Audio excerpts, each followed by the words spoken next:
Greetings, welcome back to Black Bear News, where we are discussing abrupt climate change, and the evidence seems to be all around us and mounting day by day. Thank you all for watching and commenting on my interview with Jennifer Hines. It went very well, I thought. She's had some really great things to say. It's an interesting place where we're at, where the people who know how bad it is or how far along we are, maybe don't feel all that motivated to keep giving the information, to keep, I mean, it's there, it's everywhere right now. And I got the sense from Jennifer, and I, obviously with other, well, with Guy and others, that it just, it's overwhelming. Things look really bad. There's not much more to say, but say it we must. And, we still have very active voices, Kevin Anderson, Dart Jamel. I'm not saying that Jennifer Hines isn't active, everybody's active. But it seems to be, the voices that know how badly things are turning and how quickly this is escalating are they're doing their best to ring the alarm, and the rest of the world seems to be doing their best to ignore it until they can't. So here we are in the summer of 2018, and what we have is a lot of heat. Leading with this story, the Northeast U.S. is sweltering under the worst heat wave of the year. This is from today. Nearly 60 million people across the northeastern U.S. are under a heat watch warning or advisory from the National Weather Service, as the worst heat wave of 2018 scorches the most populated region of the country.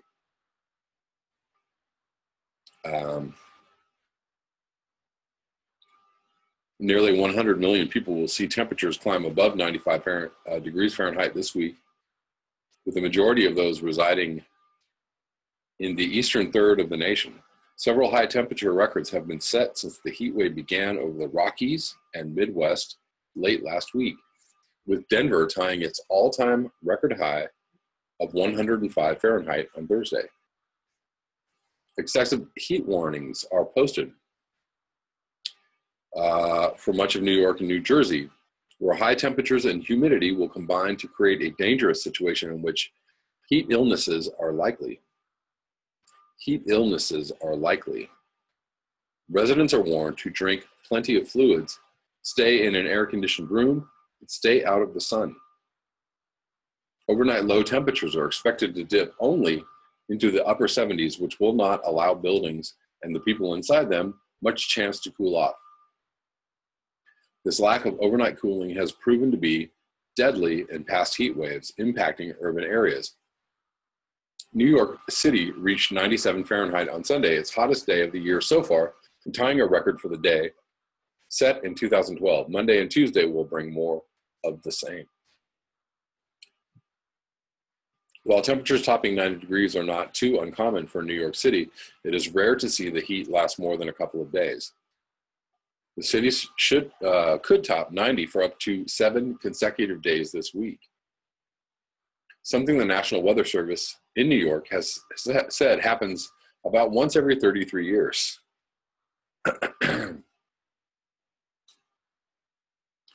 Though the temperatures over the Northeast will not reach the extreme highs in Denver or over the weekend in the Central Plains, the duration of the heat will be significantly longer. The Northeast will continue to face above average temperatures until after the July 4 holiday. with only slight chances for afternoon storms as high pressure remains the dominant weather feature. So I'm looking at these temperatures. It's really interesting to me because I've been trying to keep on top of the temperatures all over the country, and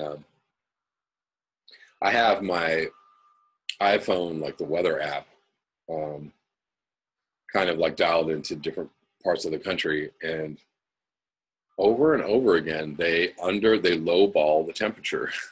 And it's crazy. Right now I'm looking at this map on this article, and it shows Washington DC at 106, and the temperature on my app is nowhere, you know, it's like 95 or 97, right? That's not 106. And it's just very interesting that they're I don't know why that is. I don't know if that's, you know, is it a conspiracy? I don't know. I don't know what it is. I don't know why it is. I don't know where they get their information from. Again, also in Denver, in the Midwest, like I have my app dialed into different parts of the country, and over again it's a low ball because, you know, people are telling me it's, you know, it's this temperature. Maybe they're just no, you know, it's a raw or a shady temperature, no heat index whatsoever. I mean, I get that here in LA, like, you know, often the temperature will be, you know, the temperature will say it's, the app will say it's 86 degrees, and I roll down the street and the thermometer down the street on the bank says, you know, 95 or whatever. So, big differences in reporting of temperatures, and that is, you know, the difference is like 10 degrees. That's a big difference.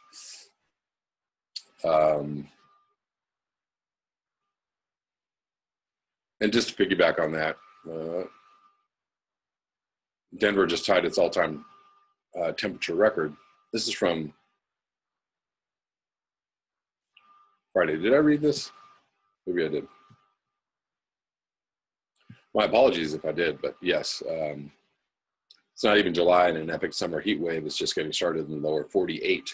Record high temperatures are expected across the central and eastern U.S. through the weekend.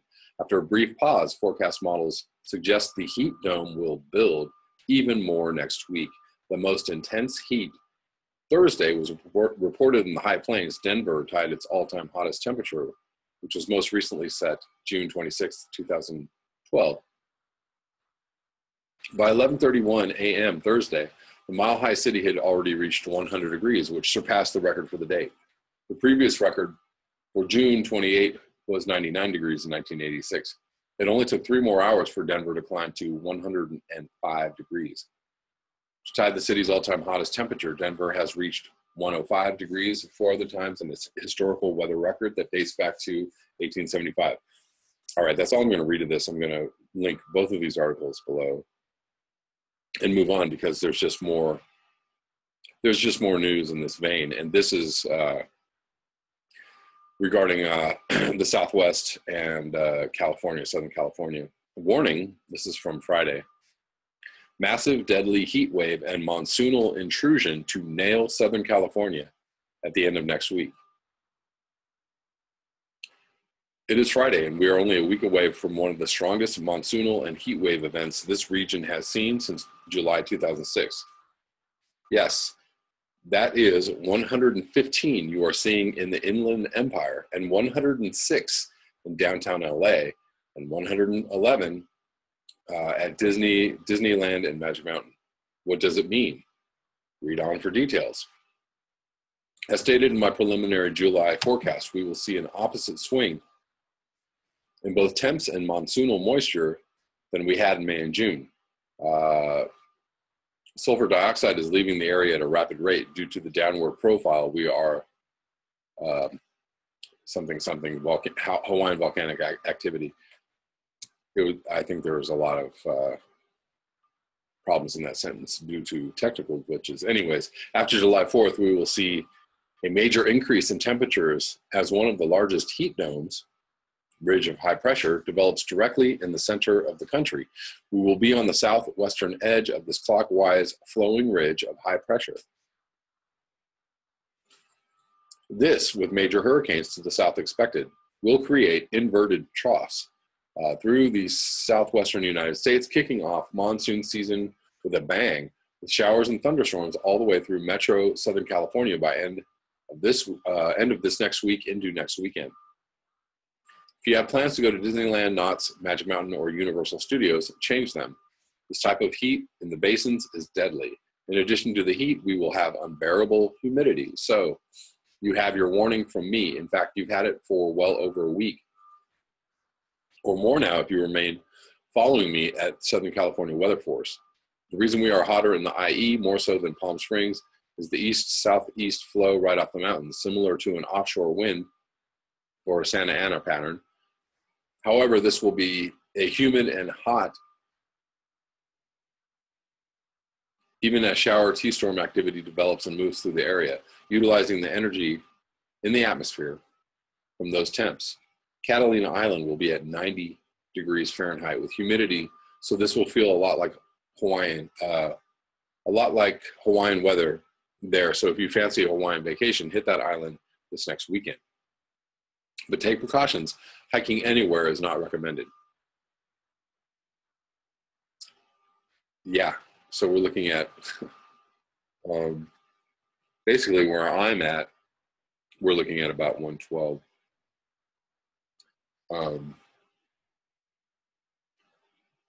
Which is pretty insane. We've had this ongoing heat wave going in the Midwest and the Northeast. I mean, it just really hasn't quit, has it? For 3-4 weeks, almost the entire month. I feel like every week they're like, oh, there's, look out for this crazy heat. Like, and I don't know if it's, I think they keep renaming it as a new heat wave, but it just is a heat wave that just hasn't quit for weeks on end. You might get a respite for like a day or two, but then it's back. This does not bode well for the rest of the summer, obviously. This does not bode well if we're hitting 112 in early July in Southern California, but we'll see what the rest of the summer has for us. When you're talking about, the time when we will start hitting some heat that will start doing some real damage, some real infrastructure damage, some real crop damage, that heat that will start wiping things out. We're looking at it most likely being this year. But who knows? Maybe we have another summer in us for things being business as usual. I'm kind of not counting on it, but we'll see.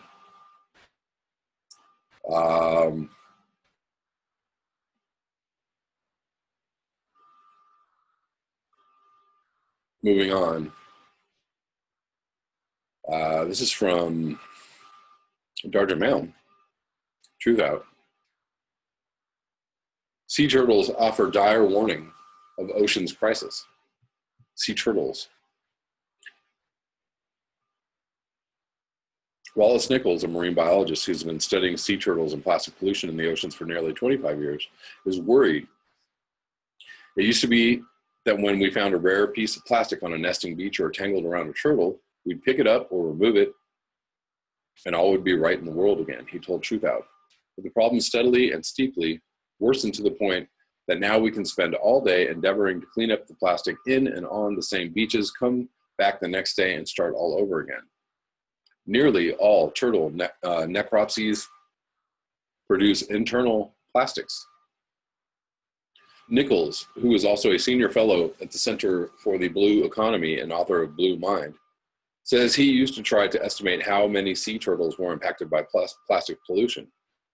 But then now the answer to him is simple, all of them, 100%, he said, but that number should be none of them, 0%. Nichols believes sea turtles have become the poster species for what he calls the runaway carbon economy. We're talking about animals that spend much of their lives in the wildest, most distant, and uninhabited parts of the ocean, yet they still ingest and swim threw plastic out there, he said. The nesting beaches and even the sex ratios of baby sea turtles are impacted by climate change, and their feeding and nursery areas are being transformed. That's a big wake-up call. But that is just the tip of the iceberg of other issues besetting Earth's oceans, and all of them are cause for Nichols' wake-up call.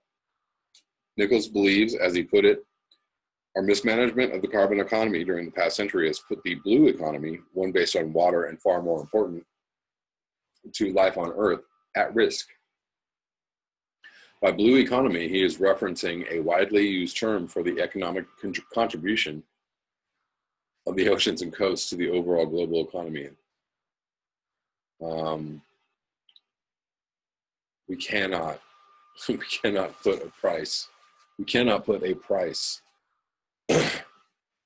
on the environment. We just cannot. It's just not. There's no. Yeah. Anyways, Nichols said that taken together, human-caused climate disruption, plastic pollution, oil and fuel spills, and leaks, and industrial agriculture have significantly altered life on our planet. Our lakes, rivers, and oceans are downstream of all of these impacts, he said. The results are ocean warming and acidification, sea level rise, dead zones, beach closures, a biodiversity crisis, fisheries collapses, and of course, massive amounts of plastic pollution in places it should never be, such as the guts of sea turtles, birds, and whales, and mixed into beach sand, sea salt, and food, literally loaded from throat to anus with plastic. Jeremy Semenoff, he's not loaded from throat to anus. I think they're probably talking about some other things. Jeffrey Semenoff is the leader of the National Oceanic and Atmospheric Association's Marine Turtle Ecology and Assessment Program with the National Marine Fisheries Service.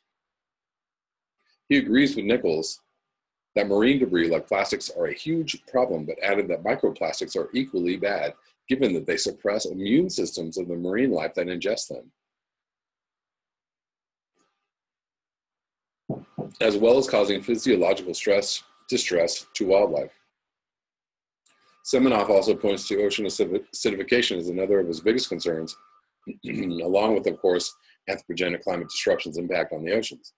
However, to underscore his point on plastics as well as Nichols' concerns, Semenoff told Truth Out that the day before we spoke, he had conducted a sea turtle necropsy.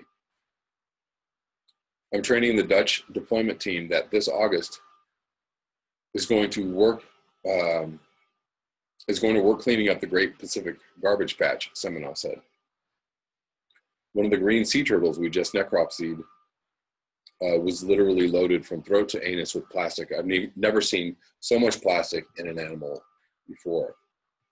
The Great Pacific Garbage Patch is the largest accumulation of ocean plastic in the world, located between Hawaii and California.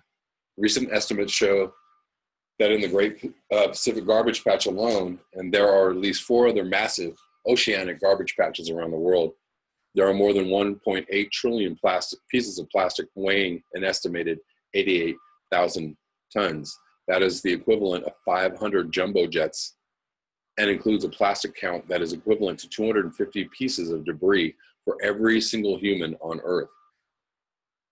According to Semenoff, turtles are a close second to seabirds as the marine life most affected by plastic pollution, because any plastic they encounter, they perceive as prey and eat it. Because of this, he said, the ingestion component is particularly detrimental.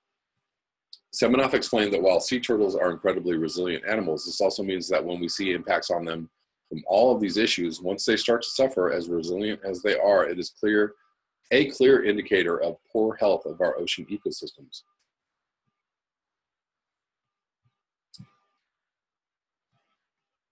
It's profound in that they are keeping ecosystems in balance. When he lectures about sea turtles or marine animals, he frames things in the ecological roles of these animals. It's profound in that they are keeping ecosystems in balance and are playing the role of keystone species, Semenoff said. If you don't have sea turtles in these coastal ecosystems, the ecosystems suffer because sea turtles are incredibly important for the entire system to function in a healthy manner. Meanwhile, Jason Scorsese, chair of the International Environmental Policy Program at the Middlebury Institute of International Studies at Monterey, where he is also the director of the Center for the Blue Economy, believes the two greatest threats to ocean ecosystems are acidification and commercial fishing. Acidification is undermining the entire ecological system because if the pH gets low enough and these shelled and calcified creatures start dying off in large numbers, that sets in motion a huge cascade effect across the entire ocean system. Scorsese told Truthout, "This is the greatest concern of the scientists I know." Each of these experts has dire predictions of what will happen to the oceans and humans if the aforementioned crises continue along their current trajectory unchecked. Nichols noted that he and his colleagues' efforts to save sea turtles around the world have been quite successful. Thousands of organizations and legions of conservationists who care deeply have worked tirelessly to save sea turtles, he said. It gives me a lot of hope. But these larger existential issues are next level and will require our blue movement to step things up. About these larger existential issues, Nichols was frank. Rather than making predictions of what might come, it's really about what's happening already. Our predictions from 25 years ago are here now. While we continue to work on solving the problems and fixing what's broken, we are also adjusting to this new planet. Nichols warned that he expects us to lose more life in the oceans, but believes we are obliged to continue to work individually and collectively towards a more sustainable economy.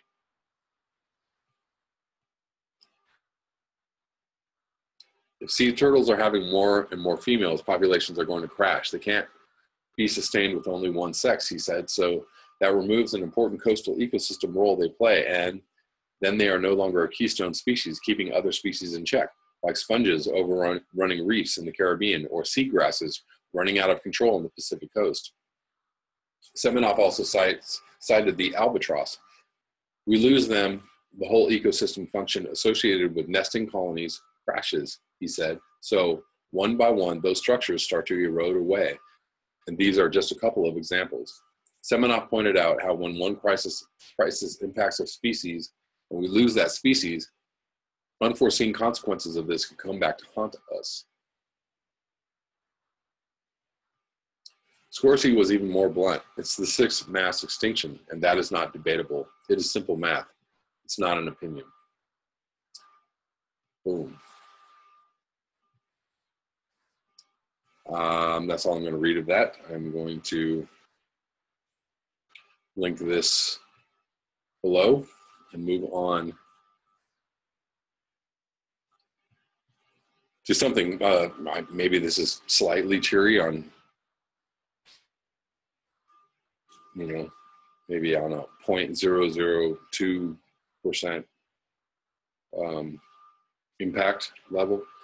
In one fell sip, well, I'm going to read this article, the headline first. Seattle becomes first major U.S. city to ban straws.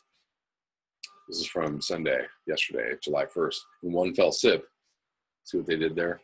Seattle on Sunday became the first major U.S. city to ban drinking straws, an environmentally friendly move that leaders hope will spark a nationwide conversation about small, everyday changes that people can make to protect the planet. A decade ago, the city adopted an ordinance requiring that all one-time use food service items be compostable or recyclable, according to the Seattle Times. But straws and other utensils were exempted from that law because there were not many good alternatives. So the straws stayed, along with the environmental problems they cause. Most plastic straws aren't heavy enough to make it through industrial recycling sorters, according to the Strawless Ocean campaign, and can ruin an otherwise good load of recycling. Or they end up getting blown out of trash cans and car windows and ultimately wind up in the oceans where they can hurt wildlife. Strawless Ocean estimates 71% of seabirds and 30% of turtles have some kind of plastic in their stomachs. The organization says ingested plastic can increase the mortality rate of marine life by 50%. Failure to comply with the ban may result in a $250 fine. Although city leaders told the Times that the initial phase of the law is more about raising awareness. In September, 150 businesses participated in Strawless in Seattle, an attempt to reduce, isn't that cute? An attempt to reduce the use of plastic straws. In that month alone, Strawless Ocean estimates 2.3 million plastic straws were removed from the city. When you get your iced latte, you're going to get a straw. When you go get your mojito, you're probably going to get a straw. Dune Ives, executive director of the Lonely Whale Foundation, which led the campaign, told the Times, "Once we start observing our daily life, it's really easy to see how quick the plastic adds up."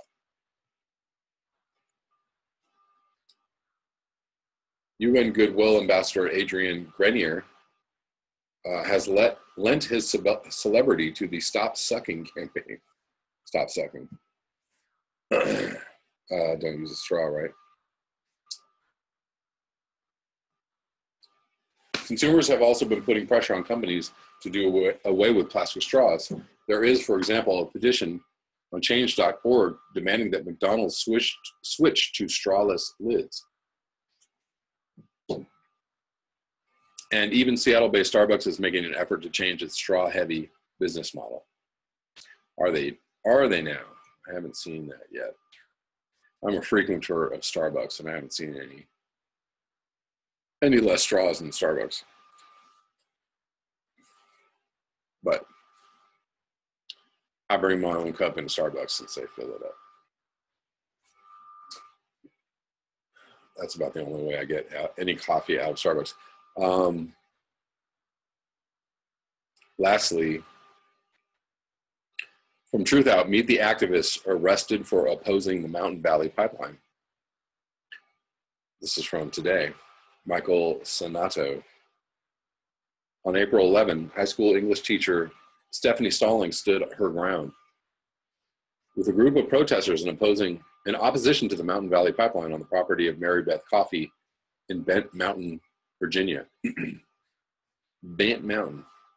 Under eminent domain, the pipeline is being constructed through Coffee's property and that of several other landowners who oppose its construction. Mountain Valley Pipeline, LLC, was conducting tree cutting on the property at the time to clear a path for construction. According to Stallings, Roanoke County Police told protesters at the scene to move 2 tree lengths away from a designated tree cutting area, citing standards set by the Occupational Safety and Health Administration. Stallings, one of the first Mountain Valley protesters to be arrested, refused to move. I felt this tiredness of being pushed around by these people who are breaking the laws consistently that are in place to protect us, the land and the water, Stallings told Truth Out. I didn't want them to continue cutting the trees. She was arrested and charged on April 11th with interfering with property rights and transported 45 minutes away to the Roanoke County Jail.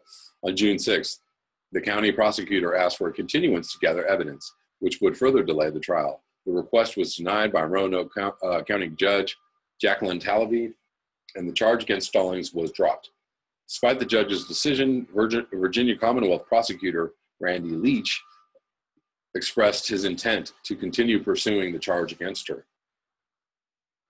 Another early arrest in the Mountain Valley Pipeline fight, that of Raphael Snell Fikema, was recently thrown out in court after his defense attorneys argued that police lied about Fikema's actions to warrant the arrest.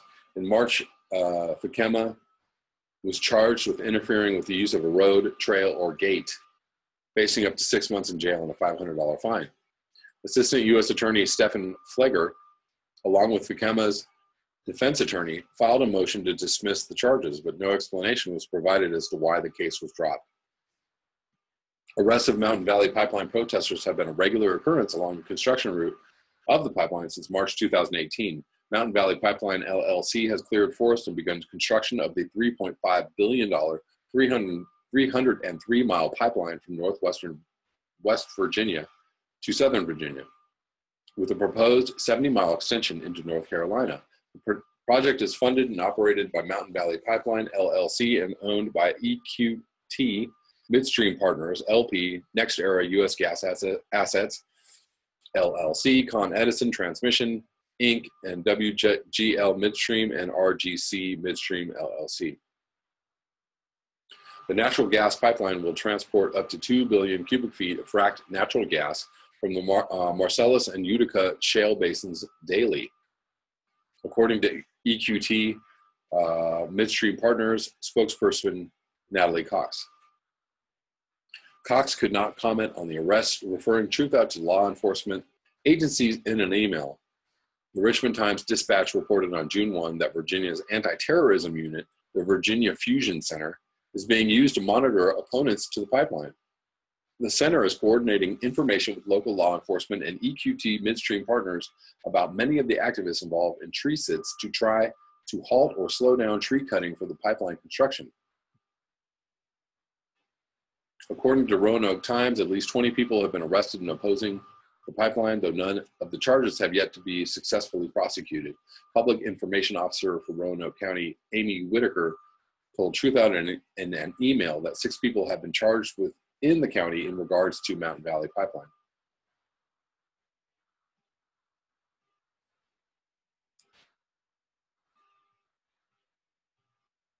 Several of the arrested pipeline opponents are landowners who have had trees cut on their property for pipeline construction after the government seized their land under eminent domain.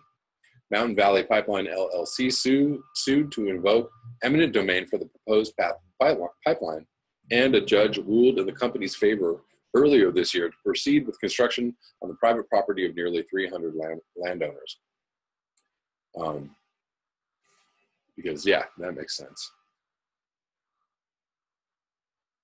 When the pipeline feels their work is being impeded, they call the police.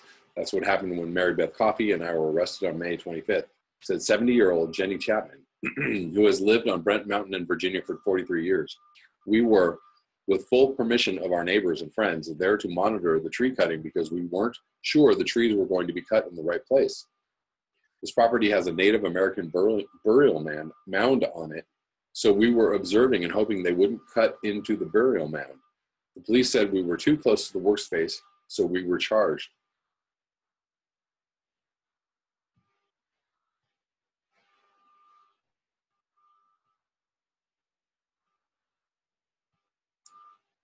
On June 4th, 3 protesters from Massachusetts took up a new form of civil disobedience to oppose the pipeline, chaining themselves to construction equipment in Monroe County, West Virginia.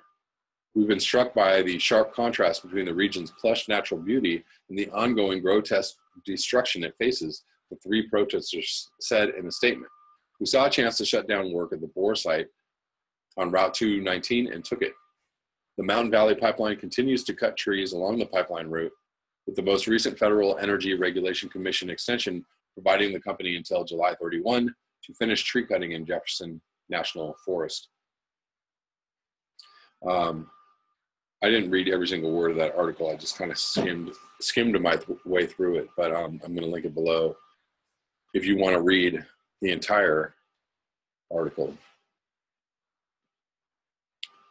So people are out there putting themselves in harm's way still, and judges are still ruling on the side of corporations and big energy and big fossil fuel still.